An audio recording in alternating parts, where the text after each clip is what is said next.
역대상 23장 1절로 32절의 말씀입니다. 우리에게 주신 하나님의 말씀 역대상 23장 1절로 32절의 말씀. 우리 봉독은 1절부터 6절까지만 하겠습니다. 역대상 23장 1절부터 6절까지 우리 찾으신 줄 알고 교독하시고 마지막 절 함께 읽도록 하겠습니다. 다윗이 나이가 많아 늙음에 아들 솔로몬을 이스라엘 왕으로 삼고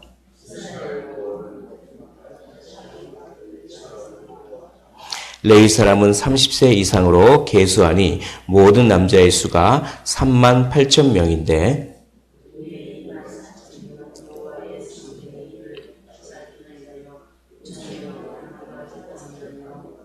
4,000명은 문지기요 4,000명은 그가 여호와께 찬송을 드리기 위하여 만든 악기로 찬송하는 자들이라.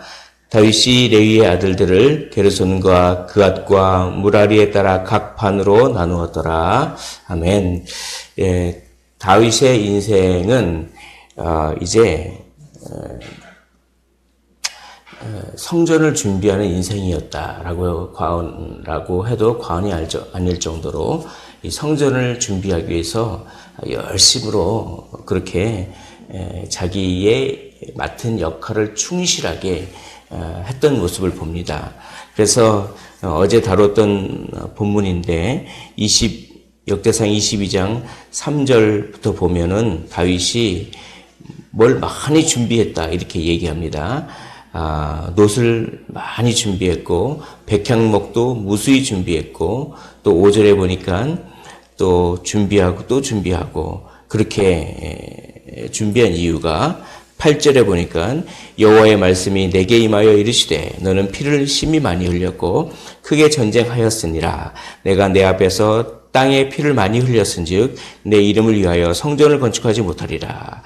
이것은 다윗의 역할은 전쟁을 해서 평화를 만드는 것이 다윗의 역할이었다. 그러면서 또 전쟁을 하면은 거기 조공을 많이 받을 수 있으니까 그것을 받아서 성전을 지을 재료를 준비하는 것이 다윗의 역할이었다라고 하면서 그것을 깨달은 것입니다. 다윗이 이 하나님의 말씀 가운데서 나의 역할은 내가 직접 성전을 짓는 것이 아니라 내 아들이 성전을 짓기 위한 준비를 내가 하는 것이 내 역할이었구나라고 하는 것을 그렇게 알고 모든 인생을 다 성전을 준비하는데 이렇게 사용합니다. 그리고 이제 16절에 이렇게 보면은 22장 16절의 말씀을 보면 이렇게 되어 있습니다. 금과 은과 놋과 철이 무수하니 너는 일어나 일하라. 여호와께서 너와 함께 계실지로다 하니라. 그러니까 솔로몬에게 내가 이제 금과 은과 놋과 철을 무수히 준비했으니 너는 어떻게 하냐면 너는 일어나 일하라. 만약에 네가 일어나 일하면 여호와께서 너와 함께 하신다는 것을 네가 경험할 수 있을 것이다 라고 하는 것입니다. 그래서 우리가 여호와께서 우리가 함께 임마누엘로 하신 것을 경험하는 그 방법은 우리가 일하는 것입니다. 우리가 열심히 하나님의 나라를 위하여 일하면 하나님께서 우리와 함께 계시는 줄을 우리가 느끼게 되는 것입니다. 그 일 가운데 도와주셔서. 그래서 이렇게 성전을 위해서 이렇게 준비를 하고 이제 23장부터 29장은 단지 그러니까 이 역대상 이제 23장부터 마지막까지 나머지 부분은 단지 성전 건축을 준비하는 것이 아니라 이 성전이 지어졌을 때 어떻게 운영을 할 것인가. 성전 운영을 준비하기 위해서 여러 조직들을 다 이렇게 다윗이 다 짜줍니다. 여러 조직들을 다 짜주고 누구는 어떻게 세워서 어떻게 일을 해라. 이런 것들을 다 조직을 짜줘서 그렇게 솔로몬이 그렇게 성전을 짓고 성전을 잘 운영할 수 있도록 그런 것까지도 다 다윗이 준비해 주는 그런 모습을 봅니다. 그런데 오늘 23장 1절이 참 은혜롭습니다. 우리 23장 1절을 한 목소리로 읽어보도록 하겠습니다. 시작. 다윗이 나이가 많아 늙음에 아들 솔로몬을 이스라엘 왕으로 삼고. 그렇습니다. 다윗이 나이가 많아 늙었지만 그렇지만 솔로몬을 이스라엘 왕으로 삼고 2절에 보니까 모든 이스라엘의 방백들과 제사장과 레위 사람을 모으고 그리고 레위 사람들이 얼마나 되는지 계수하고 그래서 4절에 보니까 재판관 또 문지기 또 찬송하는 자 또 6절에 보니까 다윗이 레위의 아들들을 게르손과 그앗과 무라리에 따라 각 반으로 나누었더라. 그러니까 나이가 많아 늙었지만 자기가 해야 할 바를 끝까지 역할을 다 수행하는 것입니다. 자기가 솔로몬을 이제 왕으로 앉혀놨지만 어린 솔로몬이 이것을 조직을 정비하고 하는 것은 무리가 있습니다. 그러니까 자기가 은퇴를 했지만 어떻게 보면 왕의 자리에서 은퇴를 했지만 끝까지 자기가 해줘야 할 바를 알았습니다. 그 자기가 해야 할 그 역할을 그러니까 그 다음 세대가 잘 하기 위해서 돕는 역할을 하는 것이죠. 이것이 얼마나 아름답습니까? 늙어서 힘이 없고 은퇴를 했지만 그 다음 세대가 하나님 나라를 잘 서게 하기 위해서 돕는 역할을 그렇게 충실히 하는 마지막까지 자기 역할을 다 하는 그 다윗의 모습이 너무나 아름답습니다. 하나님의 나라는 이렇게 자기가 주도할 때가 있으면 도와줄 때가 있습니다. 어느 때든지 자기의 역할을 다 하는 끝까지 다 하는 그것이 바로 하나님의 나라의 일인 줄 믿습니다. 이제 그런 다음에 7절부터 해서 오늘 읽지는 않았지만 7절부터 해서 25절까지요.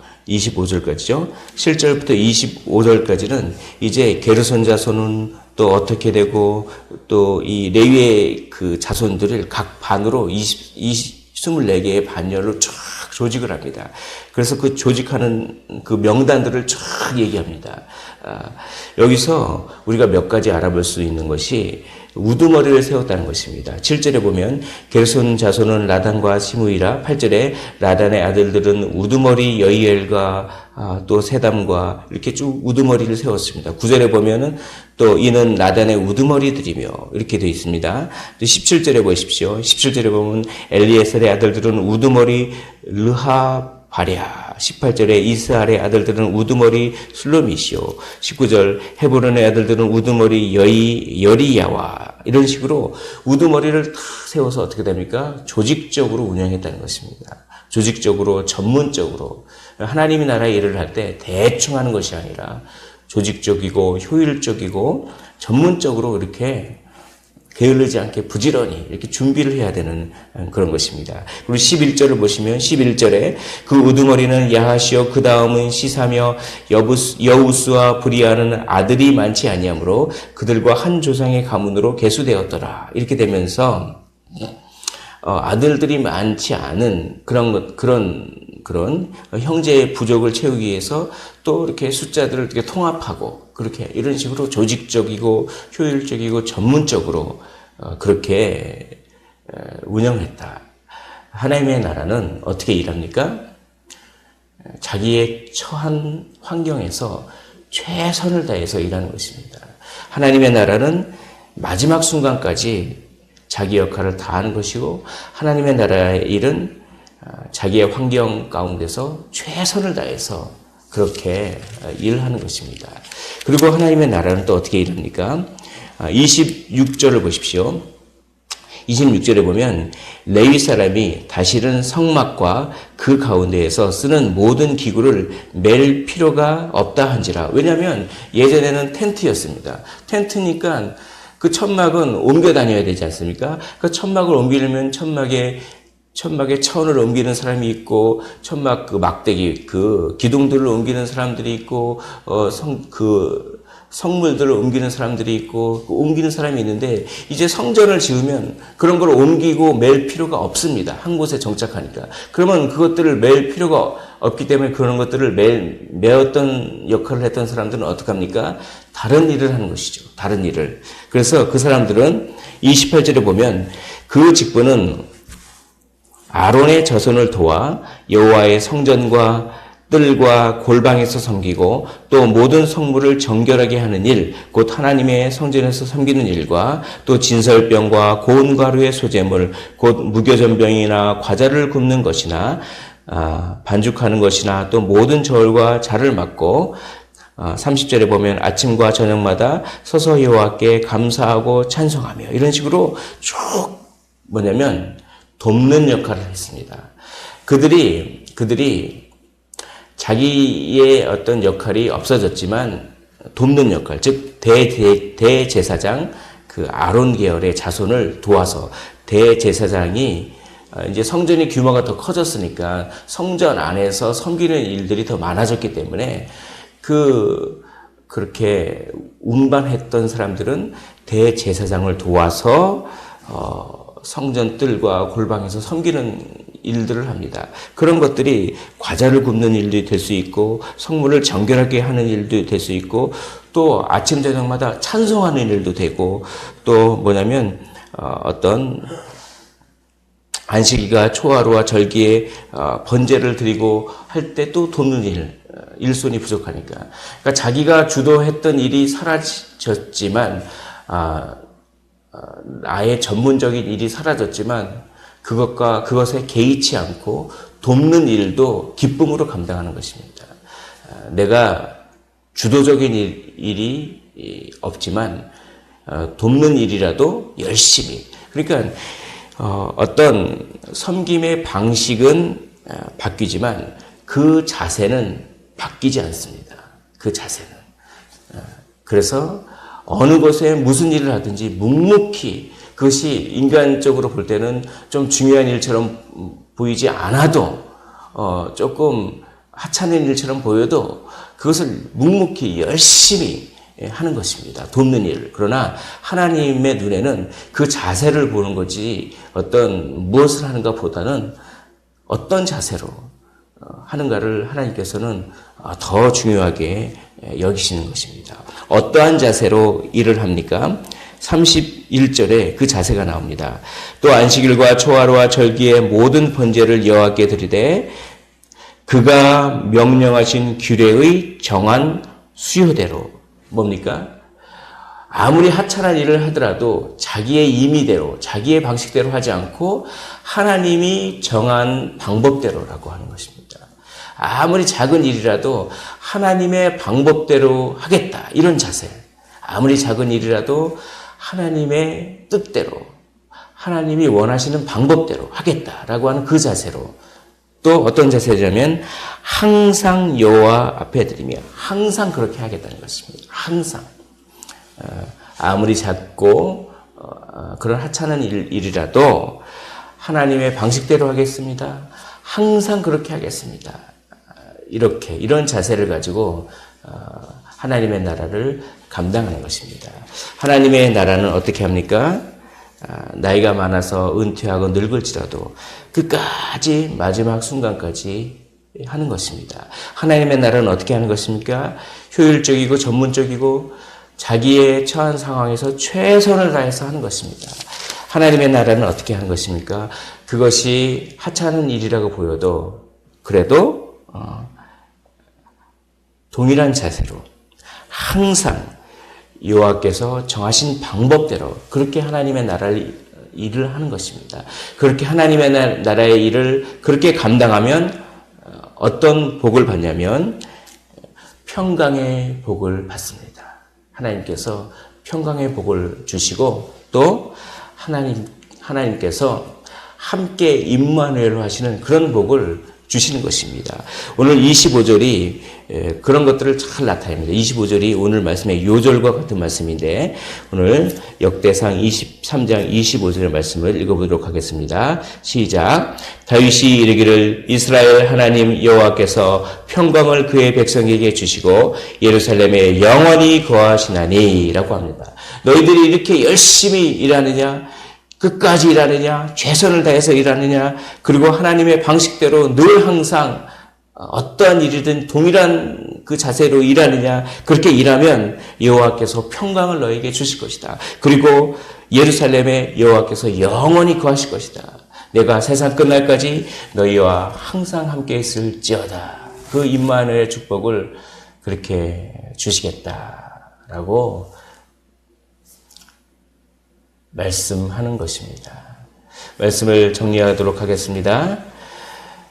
하나님께서 각 인생들을 돌보고 계시고 준비하고 계십니다. 우리도 인생을 준비해야 됩니다. 하나님께서 하나님의 품으로 데려가실 때까지, 그때까지, 끝까지 최선을 다해서 한결같은 자세로 충성하실 때 그 삶 가운데 하나님께서 평강의 축복을 주시고 그 삶 가운데 하나님께서 임마누엘의 축복을 주실 줄 믿습니다. 그런 축복을 받아 누리시는 복된 성도 여러분들 되시기를 주님의 이름으로 간절히 축원을 드립니다. 기도하겠습니다. 하나님, 오늘 다윗이 나이가 많아 늙어서 이제 아들 솔로몬을 이스라엘 왕으로 삼고 제사장들을 불러 모아서 너희들은 이렇게 이래라 라고 끝까지 최선을 다해서 성전 운영에 조직을 하는 모습을 봅니다. 너무나도 아름다운 모습입니다. 하나님, 우리의 삶이 이 다윗의 삶을 담기를 원합니다. 하나님, 우리의 남은 인생 끝까지 최선을 다해서 늘 한결까지 주님을 섬기게 하옵시며 그때 주님께서 임마누엘의 축복을 주시고 또한 평강의 그 복을 내려 주시옵소서. 이런 복을, 신령한 복을 받아 누리는 오늘의 삶, 우리의 인생이 될 수 있도록 은혜 위에 은혜를 더하여 주시옵소서. 감사를 드리며 살아계신 임마누엘 주 예수 그리스도 이름으로 기도하옵나이다. 아멘.